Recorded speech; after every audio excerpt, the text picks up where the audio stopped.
Con solo 14 años, fue el condenado a muerte más joven de la historia de los Estados Unidos.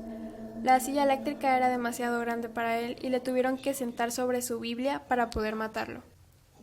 A veces el odio, la fatalidad, la apatía e ignorancia se alían para dar lugar al monstruo de la injusticia, y el protagonista de esta historia es el pequeño George Stinney Jr., el cual sufrió una de las injusticias más grandes y brutales que se hayan dado. Siendo un solo niño con 14 años, George murió ajusticiado en la silla eléctrica, condenado por un crimen sin pruebas ni testigos y que, como se demostraría años después, era imposible que él hubiera cometido. Pero George fue ejecutado sin defensa, sin familia y sin la más mínima humanidad. Esta triste historia sucedió en Alcolo, una pequeña localidad de Carolina del Sur, en 1944, cuando el racismo y las leyes segregacionistas todavía imperaban en el sur de los Estados Unidos. Las vías del tren marcaban la frontera entre las zonas de los blancos y las casas de los trabajadores negros de la localidad. Una mañana de marzo, dos niñas blancas de nombre Betty John Beniker y Mary Emma Thames, de 8 y 11 años, cruzaron estas vías con su bicicleta y se adentraron en la zona de los negros. Querían buscar flores silvestres para hacer infusiones, pero pocos metros más allá se encontraron con el joven George Stinney, de 14 años, y a su hermana, que cuidaban la vaca de la familia. A George le preguntaron dónde podían encontrar las plantas. El niño le dio las indicaciones y las dos pequeñas siguieron su camino. El infierno se desató ese mismo día, cuando las familias de las niñas se alertaron al ver que no regresaban. Se organizó una búsqueda comunitaria en la que todo el pueblo participó, incluso el pequeño George, pero no fue hasta la mañana siguiente cuando alguien encontró los cuerpos de dos pequeñas a pocos metros de la iglesia bautista misionera Green Hill, conocida como la Iglesia Negra. El informe del forense estableció que las dos chicas habían sido asesinadas. Sus cabezas presentaban enormes contusiones realizadas con algún objeto pesado. Una de ellas también mostraba signos de abuso sexual. Unos metros más allá apareció el arma del crimen, una pesada viga de madera llena de sangre. Pero la policía del condado pronto halló al culpable. Pocas horas después del asesinato detuvieron a George Stinney, quien inocentemente había relatado durante la búsqueda que se había encontrado con las niñas. Esto le convertiría, según la policía, en la última persona en tener contacto con las pequeñas y, por lo tanto, el sospechoso número 1 de las muertes. Se lo llevaron a la comisaría y le sometieron a un interrogatorio durante el que estuvo solo con los agentes. Ni siquiera estaba presente un abogado ni sus padres. Nadie pudo acompañar a George durante este proceso. Según declararon los agentes, le dieron al niño un helado y este voluntariamente confesó el crimen. Según la policía, George declaró que había matado a la niña pequeña para violar a la mayor y que luego también había asesinado a esta. Sin embargo, nunca hubo un registro escrito de esta supuesta confesión. Por el contrario, la hermana del chico, Amy, aseguraba que había estado en casa junto con ella. Pero Amy no pudo hablar. El mismo día de la detención, el padre de George fue despedido del aserradero en el que trabajaba y la familia entera tuvo que salir huyendo de la localidad por amenazas recibidas. Menos de un mes después del crimen, se celebró el juicio contra George. El proceso se desarrolló sin la más mínima garantía para el acusado. El abogado defensor no tenía ni idea de los asesinatos en realidad. Era solamente un cobrador de impuestos que en ese momento estaba en plena campaña para su reelección. Temiendo sin duda la presión social, no hizo ni el más mínimo intento para defender al muchacho, ni siquiera llamó a un solo testigo. El jurado lo compusieron 10 hombres blancos, los únicos con capacidad legal de ese entonces. Las únicas pruebas presentadas fueron los relatos de los agentes sobre la supuesta confesión del niño, que no constaba ni siquiera por escrito. En la ropa que George utilizó ese día, nadie encontró sangre u otras secreciones. Durante el juicio, los negros de la localidad no pudieron entrar a la sala y mucho menos votar.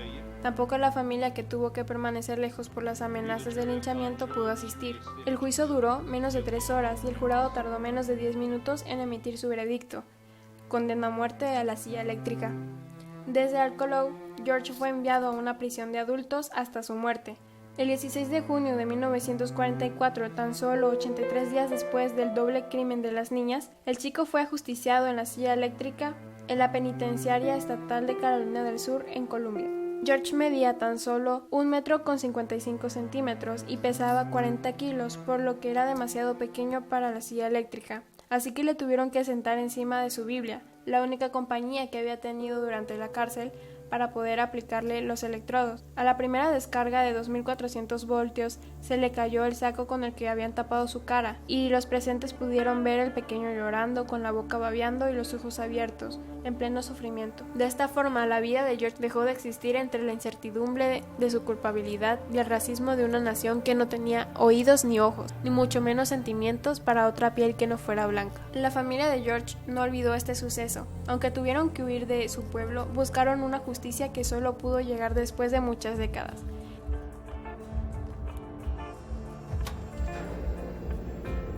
En 2014, el juicio se reabrió y la jueza de Carolina del Sur, Carmen Terry Smolin, declaró la inconsistencia del proceso de 1944 y la ilegitimidad de la condena. Durante este nuevo juicio, la hermana mayor de George, Amy, testificó algo que no había podido hacer en 1944, que cuando el crimen se había producido, ella se encontraba con su hermano.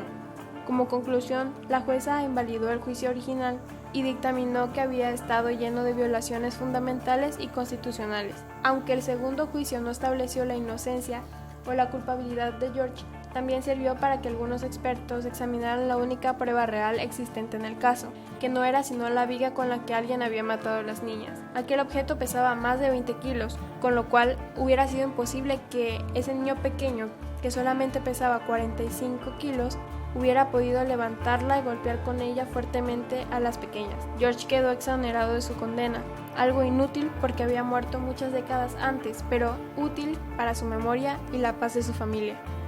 Este es un gran ejemplo de cómo una persona negra podía ser atacada durante una época sumamente racista, pues existían las leyes de segregación Jim Crow. Fueron años muy fuertes para las personas de color, en donde la discriminación racial abarcaba todos los ámbitos. Las leyes de Jim Crow, estas privaban a la población negra de derechos civiles e imponían la segregación de los afroestadounidenses en lugares públicos.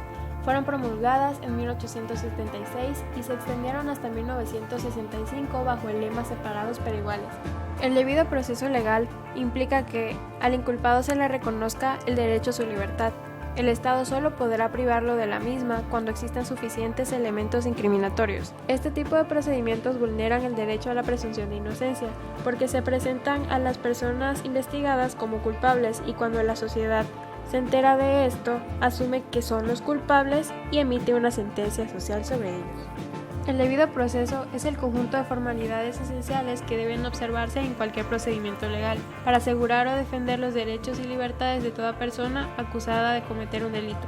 Se trata de un derecho que una persona acusada de cometer un delito tiene para ser oída en un acto transparente y abierto ante una autoridad que legalmente sea competente para tomar decisiones sobre el caso, que sea imparcial, es decir, que no dependa de otra persona y que juzgue conforme a las leyes. Además del derecho al debido proceso, hay otros derechos humanos que están relacionados, como el derecho a la vida, el derecho a la presunción de la inocencia, el de igualdad ante la ley.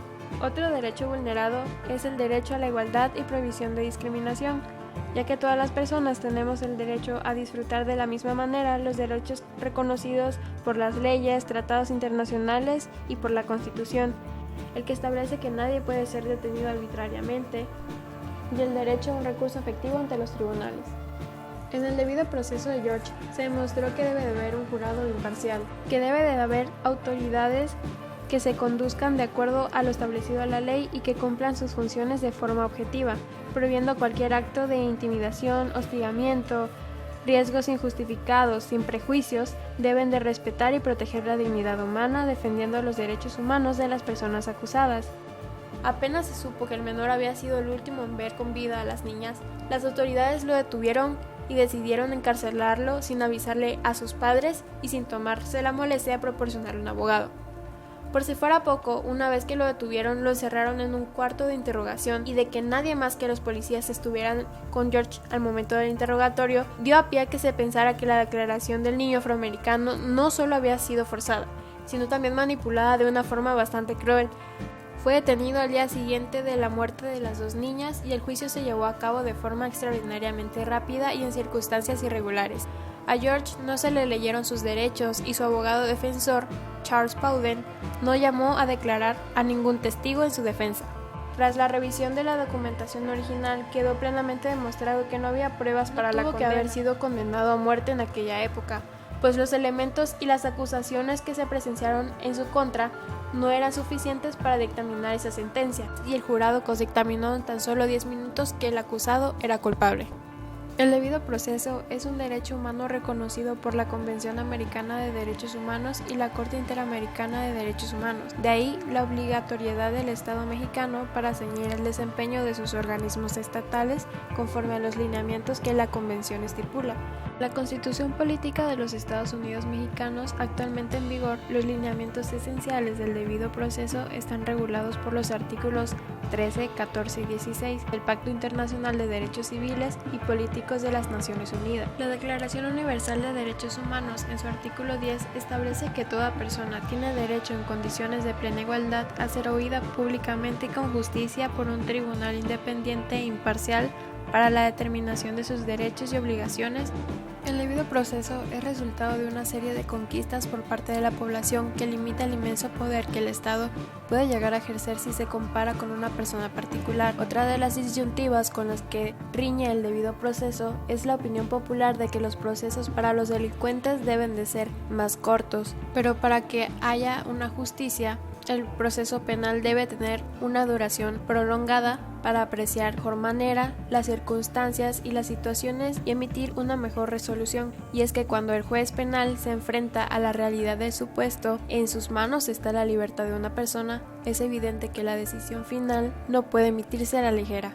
Toda persona tiene derecho a un debido proceso. Es verdad que como personas no podemos dejar de molestarnos cuando los crímenes que otros cometen, o mejor dicho, ofendernos por la información que los medios de comunicación nos presentan.